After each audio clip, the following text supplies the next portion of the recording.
फटाफट अंदाज में देख लेते हैं वो खबरें, वो टॉप न्यूज जो सुबह से लेकर शाम तक सुर्खियों में रही। चैंपियंस ट्रॉफी 2025 में भारतीय टीम पाकिस्तान में अपने मैच नहीं खेलेगी। आईसीसी की मीटिंग में इस पर सहमति बनी कि भारत अपने सभी मैच न्यूट्रल वेन्यू पर खेलेगा। यही नियम पाकिस्तान पर भी लागू होगा। 2024 से 2027 के बीच भारत में होने वाले सभी टूर्नामेंट जैसे 2025 विमेंस वनडे वर्ल्ड कप और 2026 टी20 वर्ल्ड कप में पाकिस्तान की टीम भी अपने मुकाबले न्यूट्रल लोकेशंस पर ही खेलेगी। पीसीबी ने आईसीसी के सामने पहले ये मांग रखी थी कि भारत में होने वाले उनके मैच भारत से बाहर शिफ्ट किए जाएं। इस हाइब्रिड मॉडल को आईसीसी ने मंजूरी दे दी है। संसद के शीतकालीन सत्र में लगातार जारी हंगामे के बीच विपक्ष को बड़ा झटका लगा है। राज्यसभा के सभापति जगदीप धनखड़ के खिलाफ अविश्वास प्रस्ताव का नोटिस खारिज कर दिया गया है। विपक्षी दलों ने उपराष्ट्रपति और राज्यसभा के सभापति जगदीप धनखड़ के खिलाफ अविश्वास प्रस्ताव पेश करने के लिए अनुच्छेद 67B के तहत नोटिस दिया था। यह नोटिस राज्यसभा महासचिव पीसी मोदी को सौंपा गया था। देश में 72 साल के संसदीय लोकतंत्र के इतिहास में राज्यसभा सभापति के खिलाफ कभी महाभियोग नहीं आया था। धनखड़ पर सदन में पक्षतापूर्ण बर्ताव करने का आरोप लगाया था। साथ ही इस नोटिस पर विपक्ष की तरफ से 60 सांसदों ने साइन किए थे। हालांकि अब विपक्ष के मंसूबों पर पानी फिर गया है। डॉक्टर BR अम्बेडकर के नाम पर संसद में जारी हंगामे के बीच दिल्ली से सियासी चिंगारी की आग अब महाराष्ट्र तक पहुंच गई है। एक तरफ जहां विपक्ष लगातार केंद्रीय मंत्री अमित शाह से इस्तीफे की मांग कर रहा है, तो वहीं अब महाराष्ट्र के बीजेपी कार्यकर्ताओं ने कांग्रेस पर अम्बेडकर का अपमान करने का आरोप लगाते हुए कांग्रेस के खिलाफ जमकर प्रदर्शन किया। बीजेपी कार्यकर्ताओं ने मुंबई में सबसे पुरानी पार्टी के दफ्तर में तोड़फोड़ की। दिल्ली एमसीडी की बैठक में आज जमकर हंगामा हुआ। पहले बैठक समय पर शुरू नहीं होने पर बीजेपी पार्षदों ने हंगामा किया और अपनी सीट से उठकर मेयर के आसन पर चढ़ गए। इसके अलावा उन्होंने अपने हाथों में आम आदमी पार्टी विरोधी नारे लिखी तख्तियां भी लहराईं, जिसके बाद आम आदमी पार्टी के पार्षदों ने भी बीजेपी को घेरने के लिए बाबा साहब अम्बेडकर का फोटो लेकर नारेबाजी शुरू कर दी, जिसके बाद दोनों ही पार्टियों के पार्षद आपस में भिड़ गए। इस बीच पार्टी के संयोजक अरविंद केजरीवाल ने बिहार के मुख्यमंत्री नीतीश कुमार और आंध्र प्रदेश के सीएम चंद्रबाबू नायडू को पत्र लिखकर गृहमंत्री अमित शाह के अम्बेडकर के बयान पर कड़ी आपत्ति जताई। यति नरसिंहानंद की धर्म संसद से जुड़े मामले में सुप्रीम कोर्ट ने यूपी सरकार को बड़ी राहत दी है। कोर्ट ने उत्तर प्रदेश प्रशासन और पुलिस के खिलाफ अवमानना याचिका पर विचार करने से इनकार कर दिया। वहीं कोर्ट ने जिला अधिकारियों को कानून व्यवस्था बनाए रखने के निर्देश दिए। बता दें कि उत्तराखंड के हरिद्वार में आयोजित धर्म संसद कथित तौर पर नफरत भरे भाषणों के कारण विवादों में घिर गई थी, जिसके बाद यति नरसिंहानंद सहित कई लोगों के खिलाफ आपराधिक मुकदमा दर्ज किया गया था। वहीं गाजियाबाद जिला प्रशासन और उत्तर प्रदेश पुलिस के खिलाफ भी अवमानना याचिका दायर की गई। 24 दिन के अनशन पर बैठे किसान नेता जगजीत सिंह डल्लेवाल की तबीयत ज्यादा बिगड़ गई है।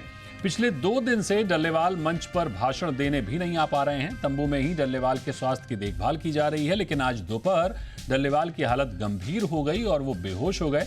बता दें कि डल्लेवाल के स्वास्थ्य को लेकर सुप्रीम कोर्ट भी चिंता जाहिर कर चुका है, लेकिन वो एमएसपी की मांग पर अड़े हैं, जिसके समाधान के लिए केंद्र सरकार ने कमेटी भी बनाई है।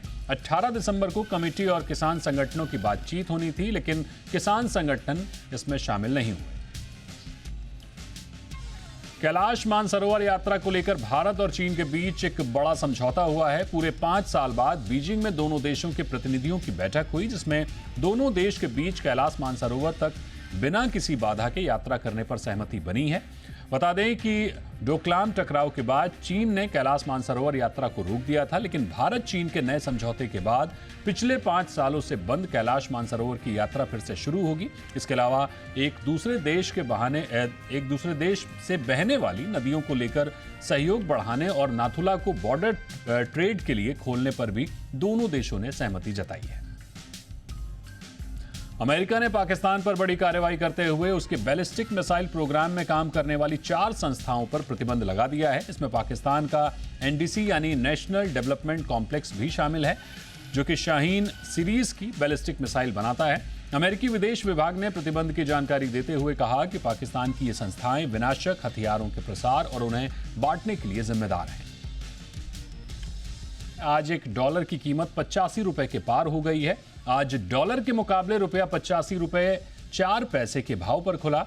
अमेरिकी फेडरल रिजर्व ने ब्याज दरों में कटौती की रफ्तार धीमी करने का संकेत दिया है, जिससे डॉलर में मजबूती आई है। रुपए में रिकॉर्ड गिरावट की एक बड़ी वजह है भारतीय शेयर मार्केट में विदेशी निवेशकों के जरिए की जा रही बिकवाली भी रुपए की गिरावट में एक बड़ी वजह है।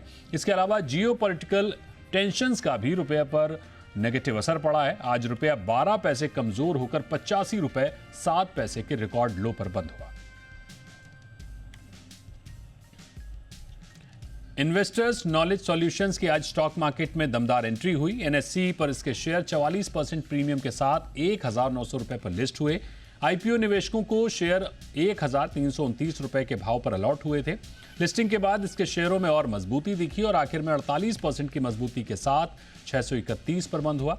यह आईपीओ करीब 53 गुना सब्सक्राइब हुआ था। कंपनी हेल्थ केयर सेक्टर को प्रशासनिक काम संभालने की सर्विस प्रोवाइड करती है। ये company clinical support, medical documentation, management और वर्चुअल मेडिकल स्क्राइबिंग के साथ कई अन्य सर्विस भी प्रोवाइड करती है।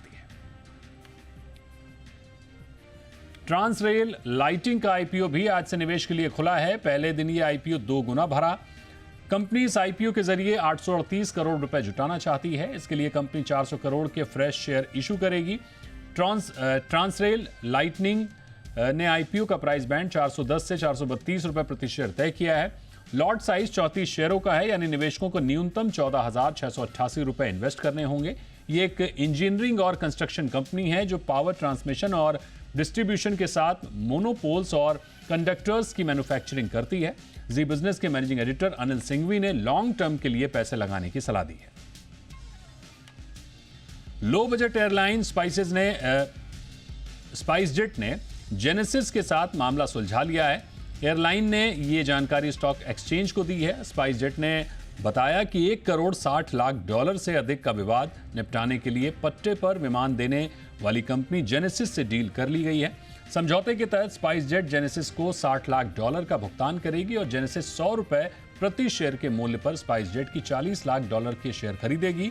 दोनों पक्षों ने मामले से संबंधित सभी चल रहे मुकदमों को वापस लेने पर सहमति दे दी है।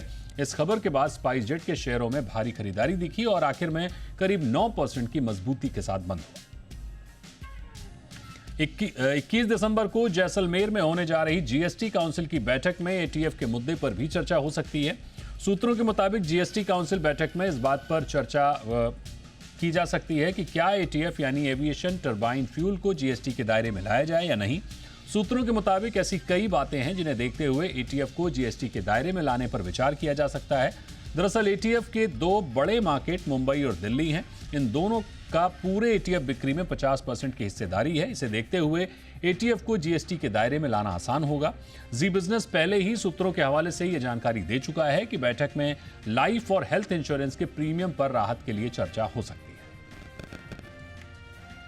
किया ने भारत में अपनी लेटेस्ट सब 4 मीटर कॉम्पैक्ट एसयूवी सिरोस को अनवील कर दिया है। किया की नई एसयूवी सोनेट और सेल्टोस के बीच की होगी। इस नई एसयूवी को लेकर दावा किया गया है कि इसमें रियर सीट पैसेंजर्स के लिए कंफर्ट पर फोकस किया गया है। किया 3 जनवरी से सिरोस के लिए बुकिंग एक्सेप्ट करना शुरू कर देगी। इसकी डिलीवरी फरवरी की शुरुआत में शुरू होने की उम्मीद है। इसकी कीमत 9 से 15 लाख रुपए के बीच होने की संभावना है। सिरोस को बॉक्सी डिजाइन से पेश किया गया है, जिसमें किया की signature digital tiger face grill शामिल है। किया सिरोस को 6 ट्रिम्स में पेश किया गया है और ये 8 मोनोटोन कलर्स में भी उपलब्ध होगी।